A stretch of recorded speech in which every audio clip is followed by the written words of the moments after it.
So this is the first time I've always wanted that I've done this. It's been a dream of mine to do a butterfly release. A couple of people have asked you, but for me, my personal feeling about butterflies is the spirit world only lives in energy, right? Like we have somebody's memories in our heart, right? So if you think of somebody that you love that has passed, the feeling you get is in their heart. And so my thought is that butterflies are God's gift because they can carry the wings of a soul so that we can feel the presence of that soul with us whenever we begin to feel them. So how many of you have seen a butterfly and felt that they were your loved ones? Yeah? Because there's a feeling with it, right? So what my hope was is that today, Diana, she so graciously has volunteered to do a little reading for us. But as you begin to think about your loved ones today, this is a good time to release your love and your spirit for them. And then those of you, if you get them on you, please just let them sort of sit with you, okay? Just let them do their thing. Also, at the end, if you want to come up and take photographs, because they fly over here to this garden. And so should they do, feel free to come over and take pictures and enjoy the butterfly release. And once again, thank you for being a part of my journey and letting me share my gifts of spirit with you. All right? Okay, Diana. So I'm going to read this. As you release this butterfly in honor of me, know that I'm with you and I always will be.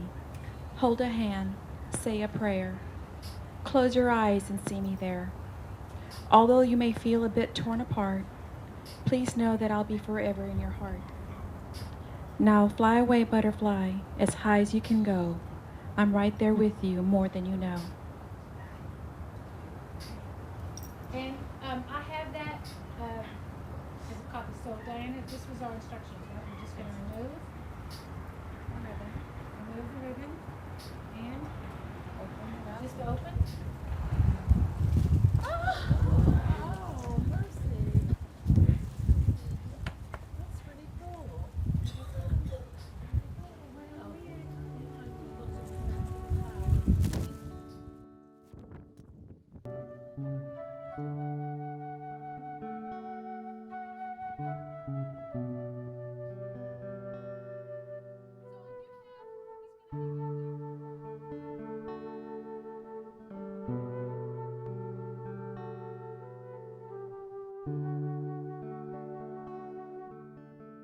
Sometimes I don't have an opportunity to answer questions about the spirit world. A lot of people have that. Oh, there's one up there, yeah. There's one here, too. There's one up above you, too. One up above. Next time when we do it, oh, he's flying around. I guess this is him. He's doing his thing. So I do have a few minutes before we close. Does anybody have anything that they kind of had questions about the spirit world, the afterlife, or anything that you've wanted to ask a medium but you haven't had a chance to? Really? Not one question? Hi. How did you know you were a medium? How did I know I was a medium? I've always been sensitive to the spirit world. When I was a child, I saw the spirit world. I thought they were my relatives. They looked like my dead relatives, and they scared me. And so I really didn't turn into that, meaning turn that on or develop it.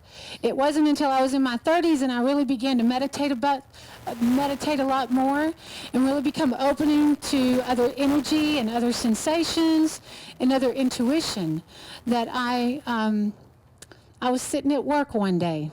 And I'm sitting in the lunchroom, and there's a woman who had a passing, and her mom, out of the corner of her eye, appeared to me. And she was twirling a baton, smoking a cigarette, and wearing a green dress.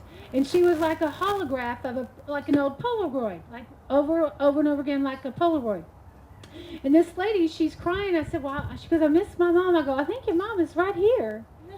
And I said, well, there's a lady here that's standing with us. I said she's smoking a cigarette, she's twirling a baton, and she's wearing a green suit. And she looked at me really bright eyes, and I didn't know her mom. She said, well, my mom passed of emphysema, of smoking. And she was the leader of her drum major. She always twirled the baton. And I think we buried her in a green suit. And so for me, at that moment, I kind of knew that there was a sensitivity to my abilities that were awakening. And through that, I began to own it and to not be afraid of it and practice it and develop it and give it as a gift of God back to you guys.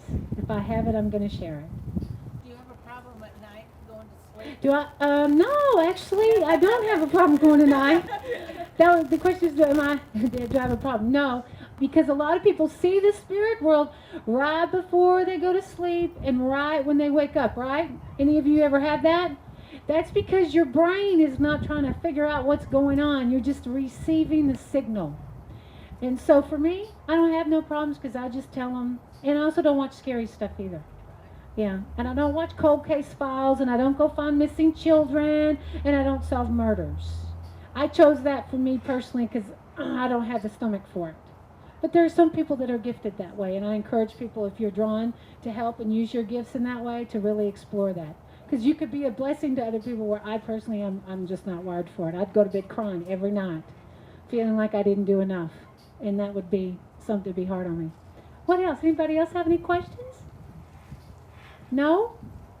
Yes. Hey, Mike. Is there substance in the spirit world that makes you Yeah. Did you say is there substance? Yeah. So in the old spiritualist world, so the belief of the afterlife has always been around. Okay. But the spiritualist movement started in the 1800s, and that there were time before all the electronics that there is a, sort of a physical manifestation of the spirit world called ectoplasm.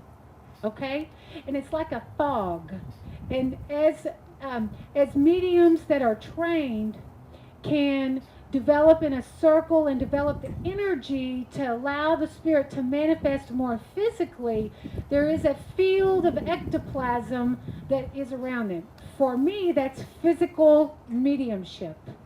I'm what they call a mental medium, which means they impress upon my senses, hearing, seeing, feeling, knowing.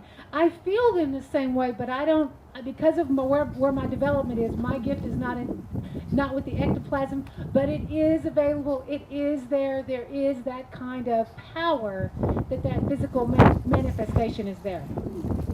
That's a good question. Anyone else? So remember, the spirit world is energy. Your spirit is energy. Your loved ones are energy. The dogs, the animals, the cats, all that, they're also energy. The only way that they can get our attention is through our senses. Hearing, seeing, smelling, feeling. That's why if you're paying attention and you're really listening and tuning in, and you ask your loved ones, just come and let me know you're okay, on their terms, they come and do that. It might be through a song, through seeing their name again. It might be that you feel their presence with you. It might be that you dream about them. How many of you dream about your loved ones? I think those are the most profound things, because when the spirit world comes in a dream, there's a feeling of light and love that emanates with that words can't describe. It's subtle, it's fast, but it's there, but it's also a reminder, a personal message to you that life goes on. Thank you. All right, you guys have been a real blessing today. I hope you've enjoyed the ceremony, and hopefully next time we won't be so windy and we'll do some more butterflies. And thank you so much. I appreciate you guys, and have a good evening.